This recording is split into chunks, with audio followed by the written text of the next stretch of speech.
capítulo 36, verso 26.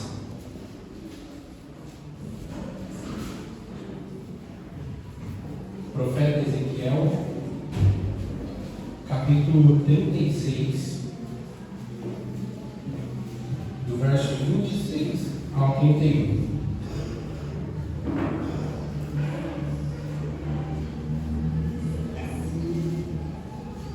A versão é Almeida 21.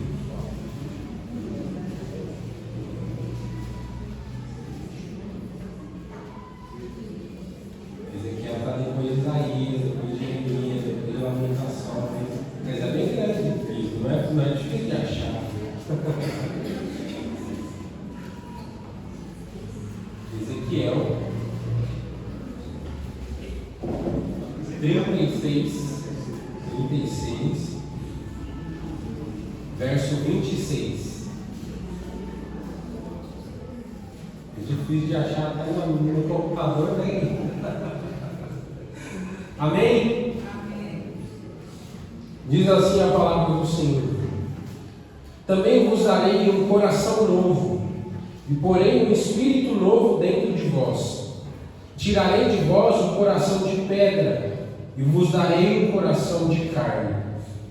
Também porei o meu espírito dentro de vós, e fareis com que andeis nos meus estatutos, obedecereis aos meus mandamentos e os praticareis. Então habitareis na terra que eu dei a vossos pais, e sereis o meu povo, e eu serei o vosso Deus.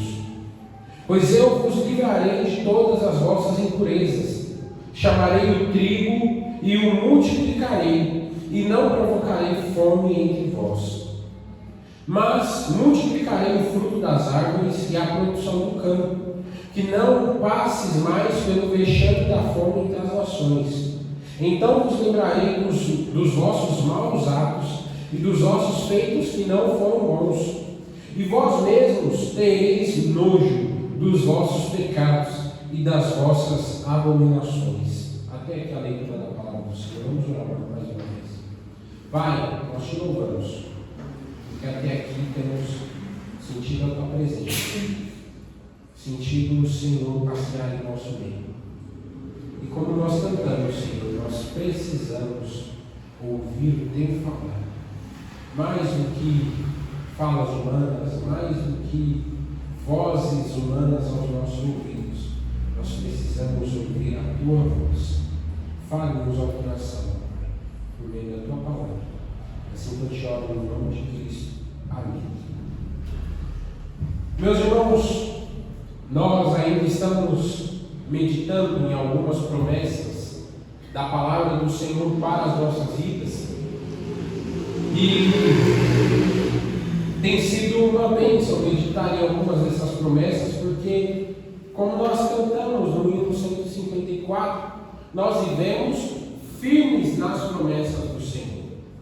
Nós não vivemos entregues ao acaso, nós não vivemos entregues à mercê da vida, mas nós vivemos com base naquilo que o Senhor nos prometeu. E cremos que essas promessas são reais, essas promessas são o que nós devemos e podemos nos apegar ao dia mal, para poder resistir a ele. No dia difícil, muitas vezes nós só temos a palavra do Senhor para nos apegar. Nos dias difíceis, quando já não há mais nada ao nosso redor, nós ainda podemos olhar para essa palavra e perceber que ela tem promessas para as nossas vidas nesses momentos difíceis. E aí nós nos apegamos nela, e apegando-se nela, nós encontramos renovo, nós encontramos ânimo, restauração, força para prosseguir na jornada. E o nosso objetivo com essa mensagem de hoje é demonstrar mais uma vez como o Senhor nos oferece promessas transformadoras, nesse caso promessas que apontam para um relacionamento renovado com Ele. É interessante nós destacarmos que essas promessas não são apenas promessas para bênçãos materiais, não são promessas para vitórias financeiras, não são promessas para vitórias no seu emprego, vitórias trabalhistas ou algo do tipo.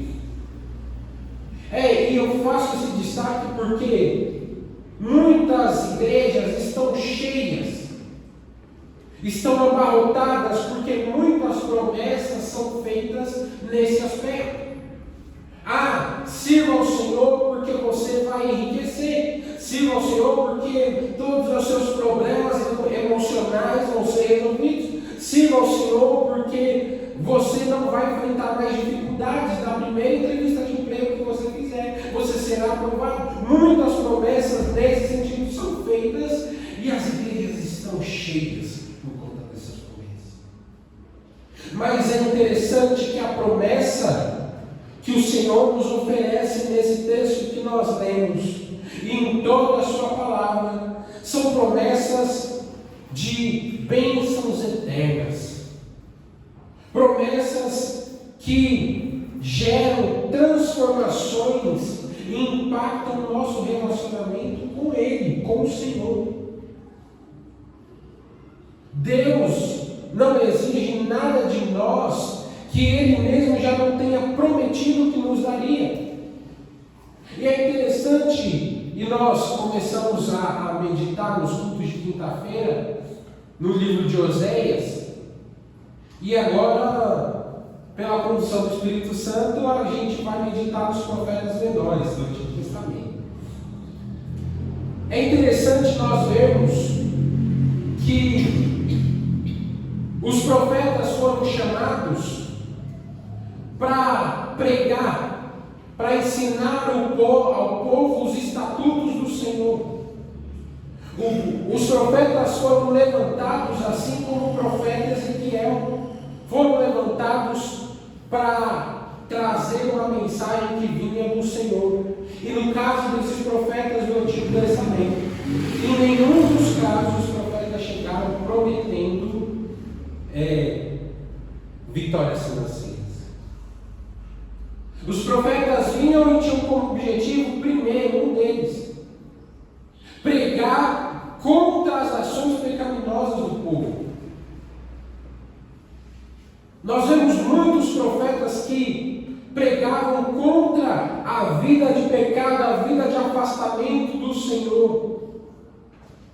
E os profetas falavam: olha, se vocês obedecerem os estatutos do Senhor, vocês serão abençoados.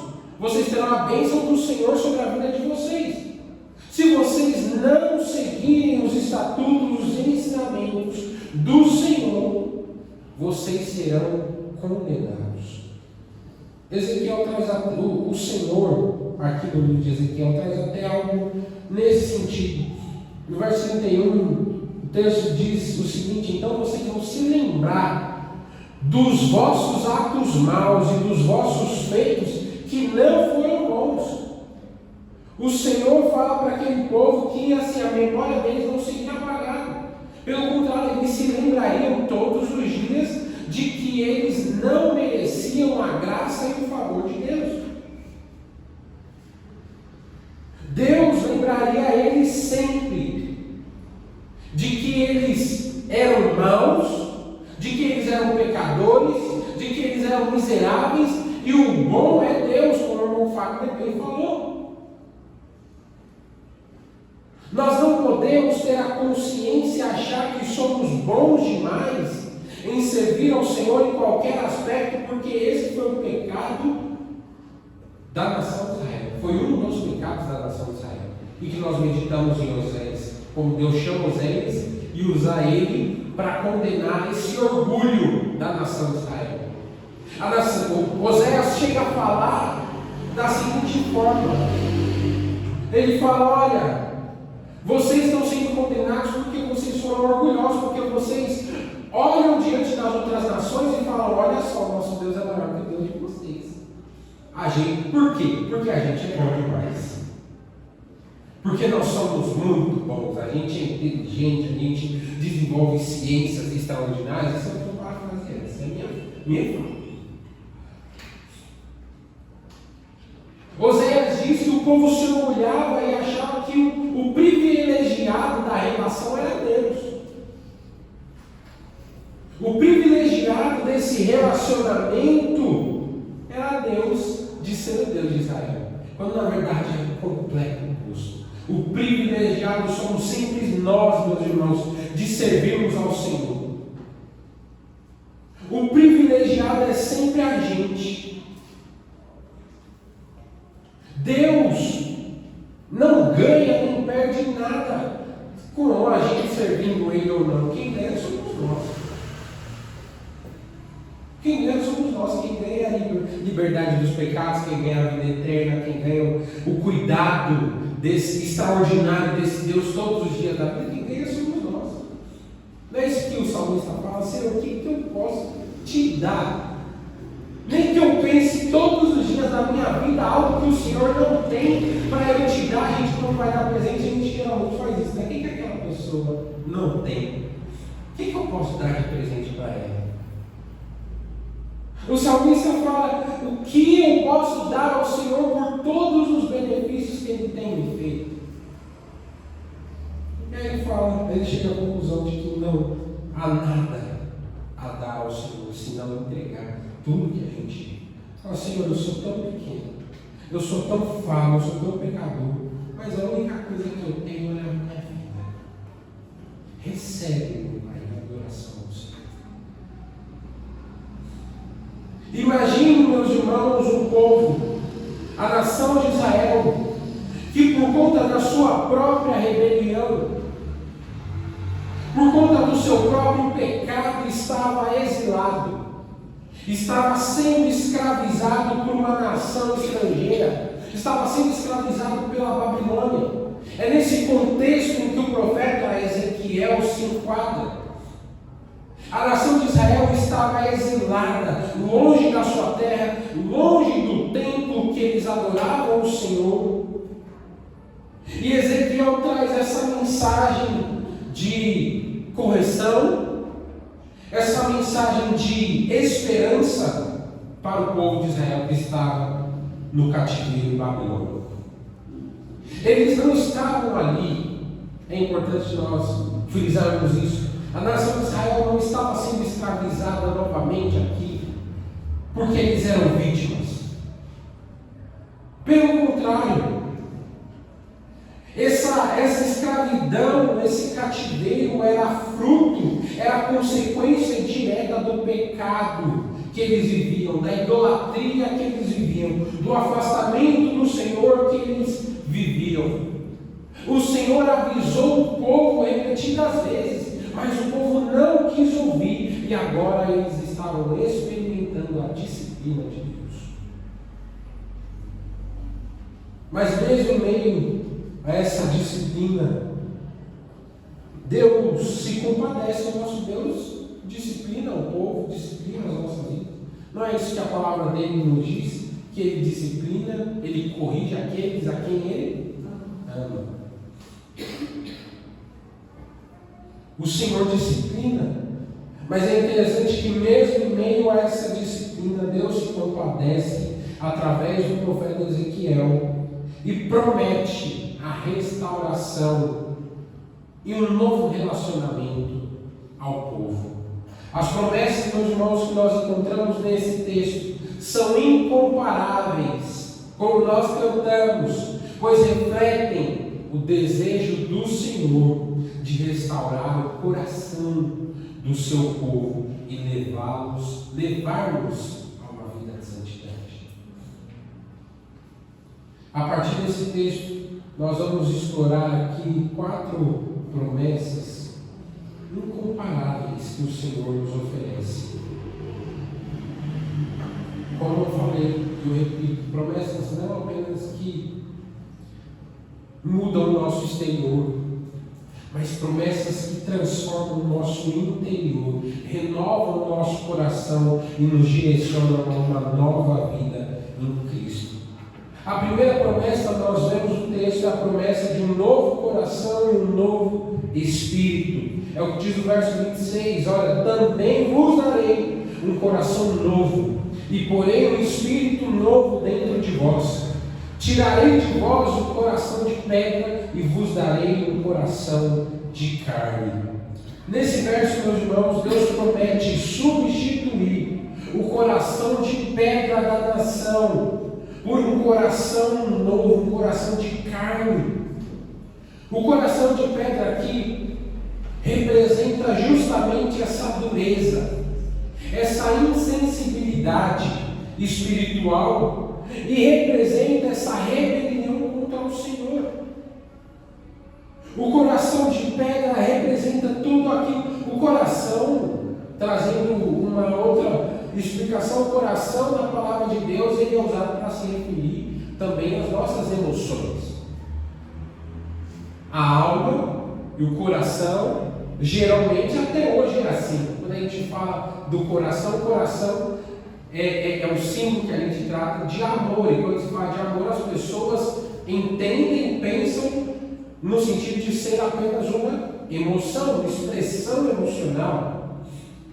E o coração da palavra de Deus, ele também representava essas emoções. Então, quando a palavra de Deus diz que o coração está duro, é porque nós estamos frios, apáticos na presença do Senhor. É porque nós estamos insensíveis à voz de Deus. É porque nós estamos duros, carrancudos.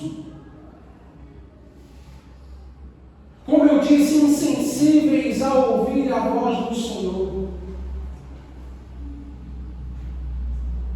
A gente olha e vê a nação de Israel nesse contexto, tendo esse coração. Mas quantas vezes a gente não se encontra dessa forma? Frios, com o amor frio, apáticos, gelados na presença do Senhor. Quantas vezes o Espírito Santo toca no nosso coração, busca falar conosco, e a gente está com o coração como pedra e não recebe nada. O coração de carne aqui, meus irmãos, é a representação de um coração sensível à voz de Deus.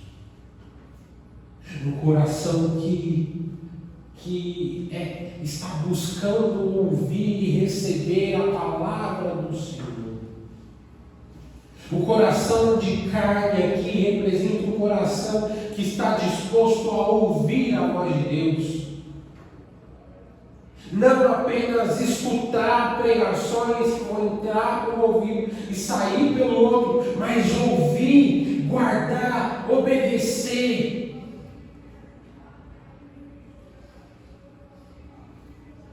A nação de Israel aqui estava espiritualmente insensível, frios à presença do Senhor.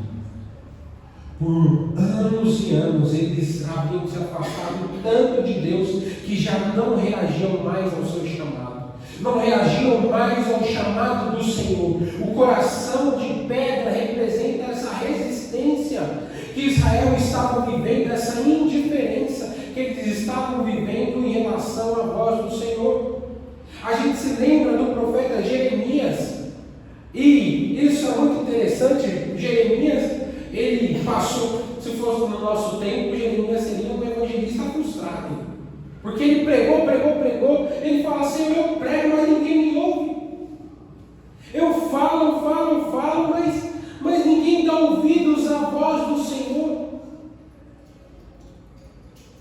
Em um momento ele fala: olha, era melhor até que eu parasse.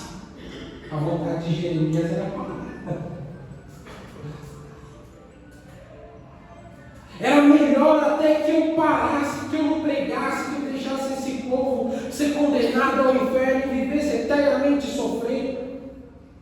E aí ele fala: mas quando eu pensei isso, foi como se brasas ardentes estivessem queimando dentro de mim. E eu entendi que eu nasci não para fazer outra coisa senão pregar a palavra do Senhor. Ezequiel vem no mesmo tom, pregando, profetizando a nação de Israel. E assim como a nação de Israel, muitos de nós hoje se afastam de Deus e se tornam insensíveis ao chamado do Senhor.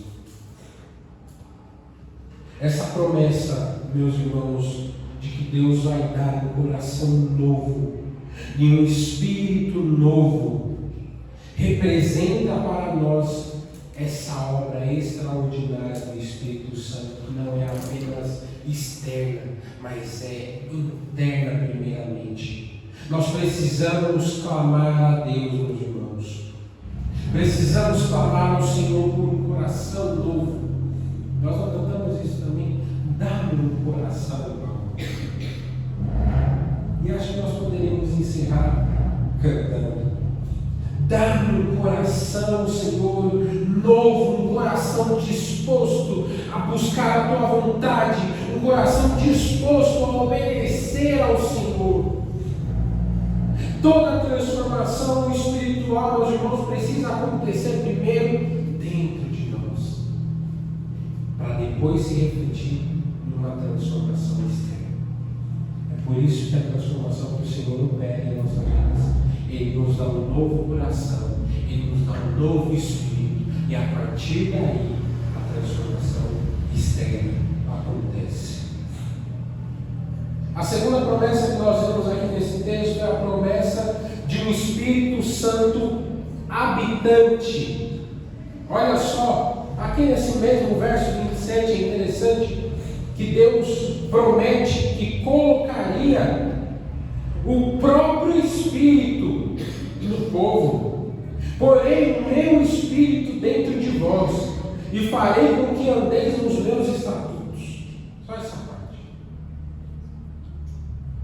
Até o momento, nós já falamos a respeito disso, e é um estudo, isso é uma das áreas de estudo muito grande da teologia e do pensamento do Antigo Testamento, é a relação do Espírito Santo com o povo. Nós temos bem claro isso na palavra de Deus, que as pessoas no Antigo Testamento não eram habitação do Espírito Santo como nós somos. Hoje o Espírito Santo mora dentro de nós e é o penhor, é a garantia da nossa salvação, como diz Efésios capítulo 1. No Antigo Testamento, o Espírito Santo descia no meio do povo, realizava ações extraordinárias, nós já falamos sobre isso. Realizava ações extraordinárias e se retirava. Em alguns casos, o Espírito caminhava durante uma vida inteira, sim, de fato. Mas o Espírito não habitava na vida de todos os crentes, de toda a nação de Israel, como habita na igreja de Cristo hoje. É por isso que essa promessa é tão significativa, porque Deus promete que colocaria de forma plena, de forma contínua, o próprio Espírito na vida das pessoas. Deus não promete apenas um novo coração, mas Ele promete a presença plena do seu Espírito Santo. Em vez de uma lei externa, uma lei mental, uma lei lógica, Deus promete agora um poder, uma ação interna que capacita o crente em Cristo a viver de acordo com a vontade de Deus. É por isso que eu falei que Deus não nos pede nada, meus irmãos, que Ele mesmo nos capacite a fazer. Se Deus exige de nós uma vida de santidade, uma vida de renegação dos pecados, é porque o seu Espírito Santo nos capacita a viver assim. Nós não podemos viver chorando. Senhor, eu não consigo, é tão difícil. Já vi gente assim? É tão difícil, eu não consigo. Eu sou fraco, eu não tenho força, não vai. É claro que diante de Pessoas assim, a nossa atitude é tentar, incentivar novamente, tá? Mas o que a gente vê aqui é que a gente não tem que ficar chorando e falando, não consigo. Ah, Senhor, eu pequei novamente contra o Senhor, eu não consigo. Nós precisamos sim reconhecer a nossa fraqueza. Precisamos reconhecer as nossas falhas diante de Deus.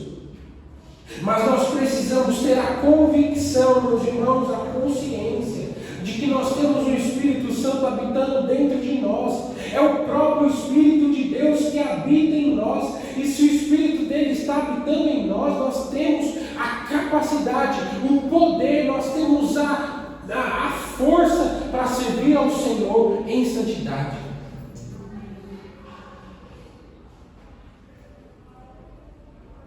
Deus promete que colocaria o próprio Espírito dele em nossas vidas.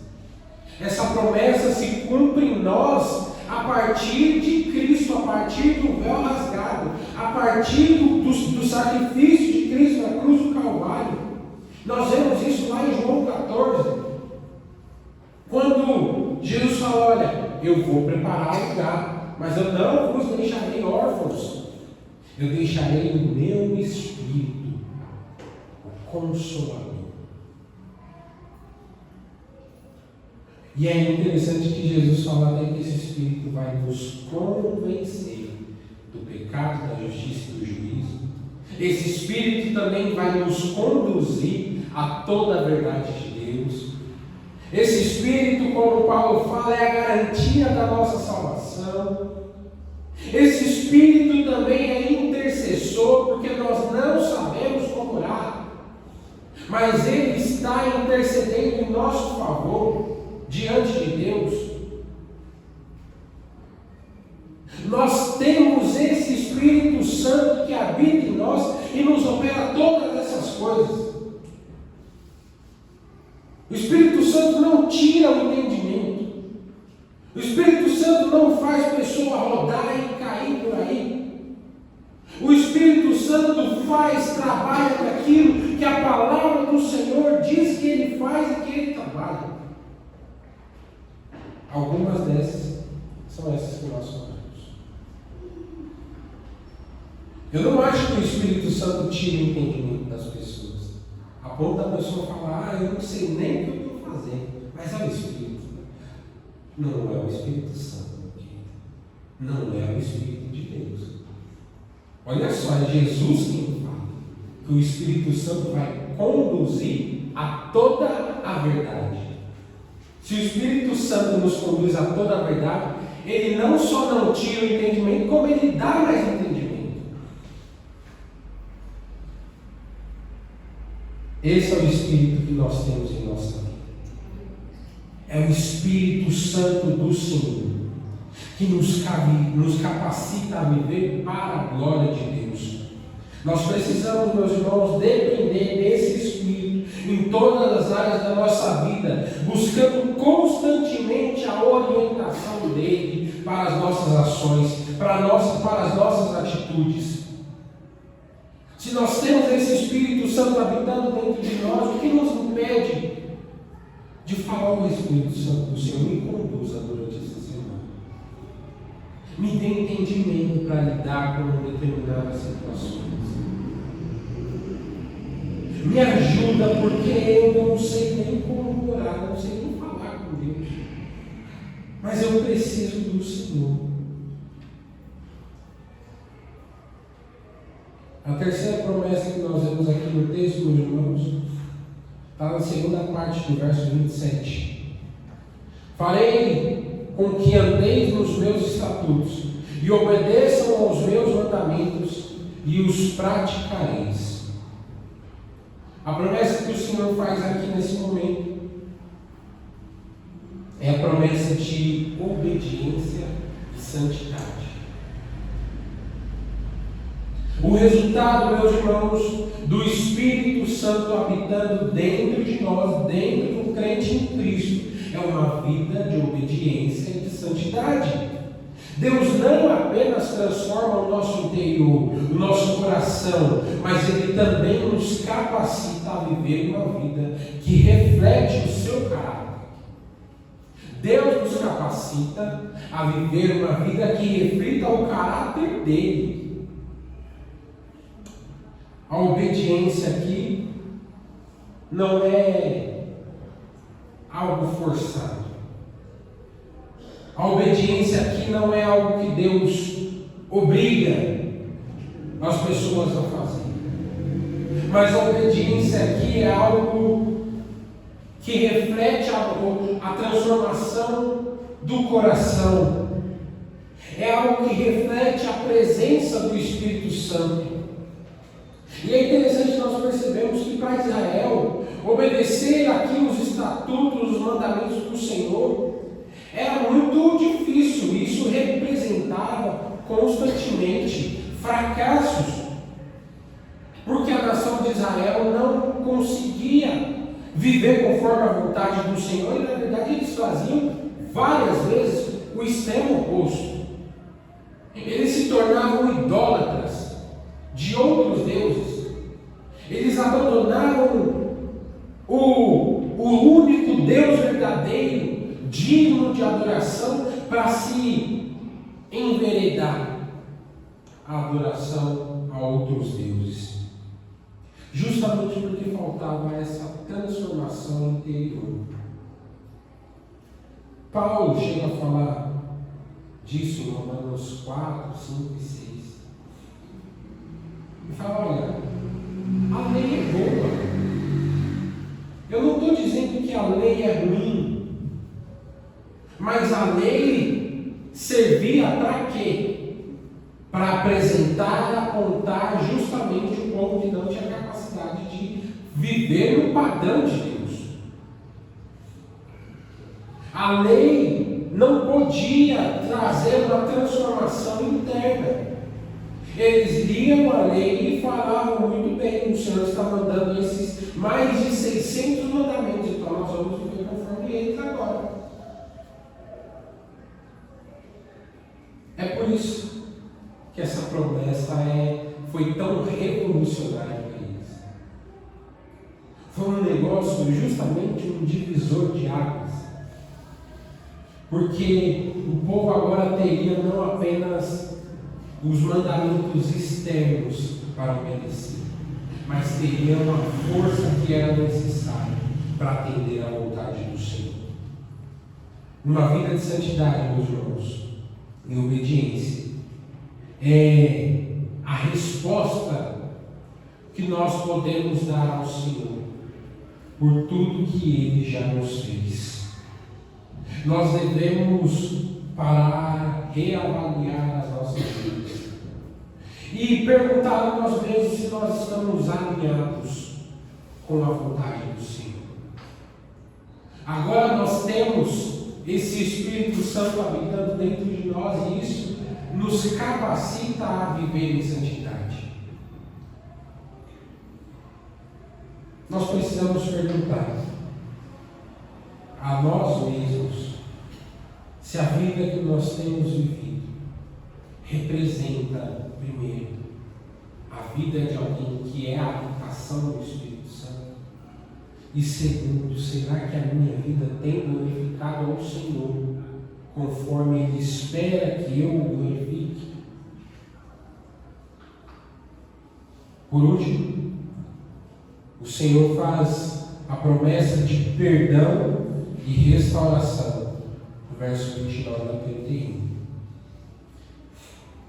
O Senhor diz o seguinte: pois eu vos livrarei de todas as vossas impurezas, chamarei o trigo e multiplicarei, e não provocarei fome entre vós, mas multiplicarei o fruto das árvores e a produção do campo, para que não passeis mais pelo vexame da fome entre as nações.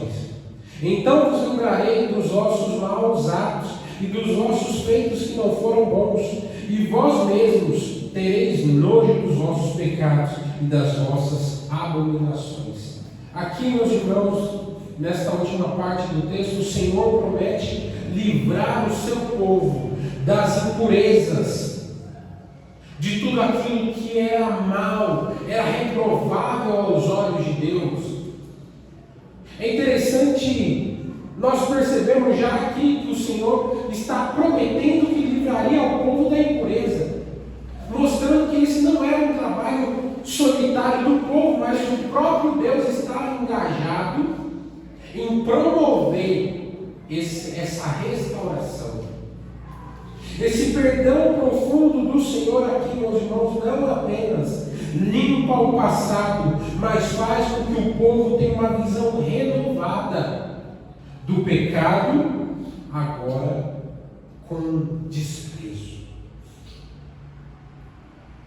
O texto encerra dizendo, nós já lemos, que o Senhor vai fazer com que eles se lembrem dos maus atos. Para quê? Com qual objetivo? Com o objetivo de que eles tenham nojo dos pecados e dos feitos abomináveis contra o Senhor. Nós precisamos olhar para esse texto, meus irmãos, e aprender aqui que a nossa relação com o pecado, a nossa relação com a vida passada, eu já vi muita gente, quando crente em Cristo, mas quando vai falar da sua vida antes de conhecer ao Senhor, para falar como se aqueles fossem os bons anos. Aqueles eram, olha como a vida era. Aqueles aqui eram os bons anos, e agora? Agora eu sirvo o Senhor.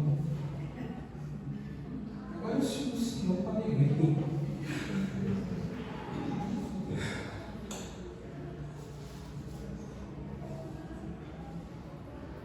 Meus irmãos, a nossa vida sem Cristo é um mar de destruição, é um lamaçal do pecado, é a condenação eterna. A nossa vida sem Cristo é um sofrimento gigantesco que às vezes nem é perceptível.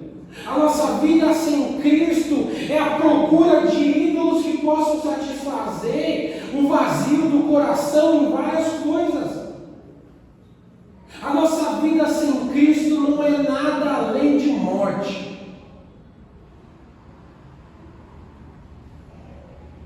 Esse é o pensamento que nós temos que ter em relação à vida sem Cristo. O Senhor fala: eu farei com que vocês não se esqueçam dos vossos atos maus, mas eu farei com que vocês tenham nojo dos pecados e das abominações. Quando nós olhamos para a vida pregressa sem Cristo, precisamos ter nojo. Quando olhamos para a vida de pecado que vivíamos sem Cristo, precisamos ter repulsa. E ainda hoje nós precisamos ter nojo, abominar o pecado, porque o pecado é o que ofende verdadeiramente ao Senhor.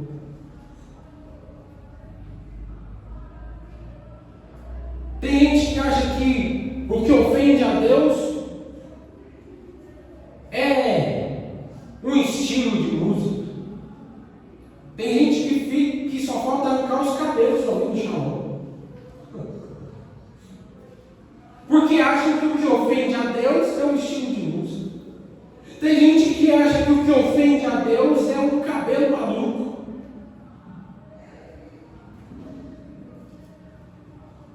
O que ofende o Senhor, meus irmãos, é uma vida de pecado. O que ofende a Deus é o pecado do nosso coração, o pecado que às vezes nem é externo, mas acontece dentro de nós. Os nossos pensamentos maus, o nosso orgulho, a nossa cobiça, a nossa vaidade. Isso é o que ofende o Senhor. Mas Deus busca nos ensinar nessa noite, para que nós olhemos para o pecado, tanto o pecado que infelizmente ainda cometemos agora contra o Senhor, quanto o pecado da nossa vida passada, com repulsa, com nojo. Como nós podemos viver compactuando com o pecado diante de um Deus que é 3 vezes santo, como nós cantamos, como Isaías falou. É santíssimo. Os irmãos sabem, não está 3 vezes santo porque a expressão popular está na palavra assim. Ele é santo, santo, santo. Como imersos no pecado nós podemos chegar na presença de Deus e dizer que adoramos um Deus que é 3 vezes santo? Como sentando à mesa com o pecado e andando de mãos dadas com Ele, nós podemos chegar à presença de Deus e adorar um Deus que é 3 vezes santo? Como nós entraremos no céu, meus irmãos, com vestes limpas, vivendo uma vida de pecado?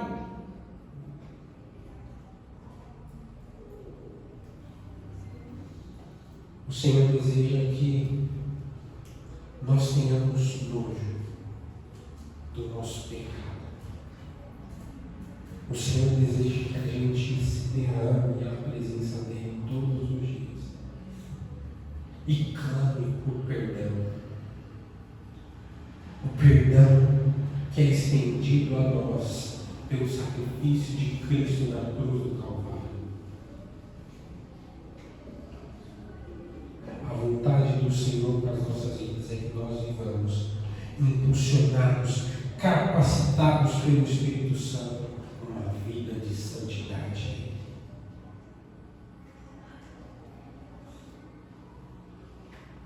Amém, meus irmãos?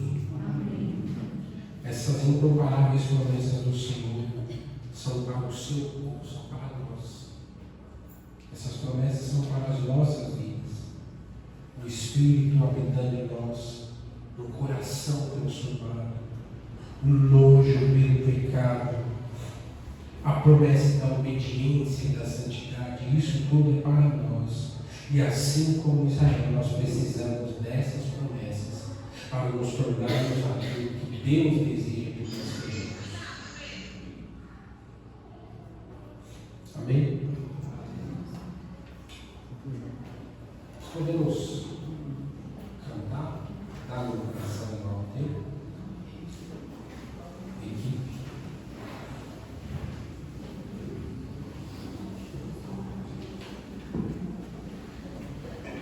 No momento que nós estamos cantando este louvor, irmãos,